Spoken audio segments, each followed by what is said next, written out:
What is up, guys? Eric here from BBM Productions, here with my reaction and coffee to do with UFC 330 this weekend.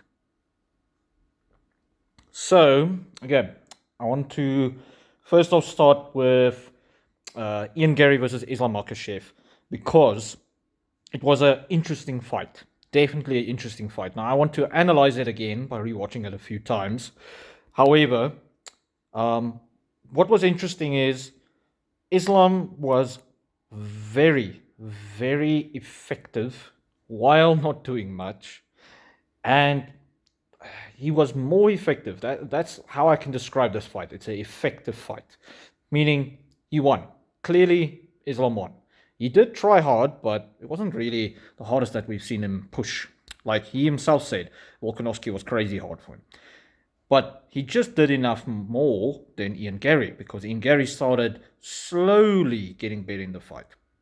And yeah, I was not fully entertained in this fight. I'm not going to be honest. Again, it's really hard for these guys with the wrestling styles to be very entertaining. Only guy who did that was Khabib. Sorry, 100%. I still support a lot of these guys. Oh wait, actually, Khabib and Marab. Yeah, sorry. But the thing is, we don't have that kind of entertaining fighting on the ground these days. By the way, this is bothering me, but yeah. So, okay, my thoughts on that fight is need to analyze. Still cool. Yeah, Islam clearly.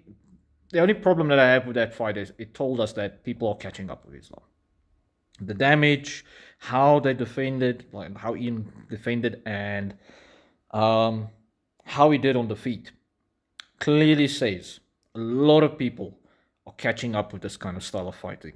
And I predict in the next 5 years, we will have somebody that clearly has a game plan to beat this kind of fighter. Now, Peter Yan kind of did that already, but we will see in the rematch if it holds up. Because to do something once is easy, but to do it repeatedly is very hard.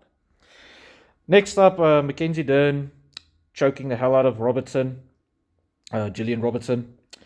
I picked Mackenzie Dern to win. Most people apparently didn't, which, what the hell? But anyway, point is, she got a rear naked choke. Meh. Not that entertaining. To me, the most entertaining fight on the card was Charles Johnson versus Palapino. I'm going to say his name. I'm going to butcher his name right now. That was awesome. Back and forth fight with a lot of fouls and stuff like that. And then the Scottish Twister was very fun.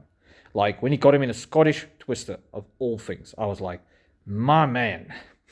And also, because in the first round it looked like he was a bit disheveled, morally a little bit frustrated, and then it just started getting better and better. And I was like, that's cool. That's really cool. And then he got back because it's one of those fights where I didn't really have a dog in the fight. But as the fight grew and developed, I was like, I am supporting this guy. And then he won. And it's crazy to think that he has a win over the current champion, Joshua Ban. Crazy. Anyway, guys, the rest of the fights, decently interesting, entertaining. Vicente Luque did okay.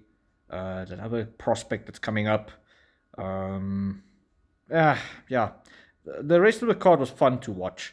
But again, we have a problem that these people are not as interesting. And that means the general MMA fans are not going to really enjoy this. However, it's fine. It's fine. We have a lot of better cards coming, better main events at least, etc. So yeah, I give this one a solid 6 out of 10. Cheers.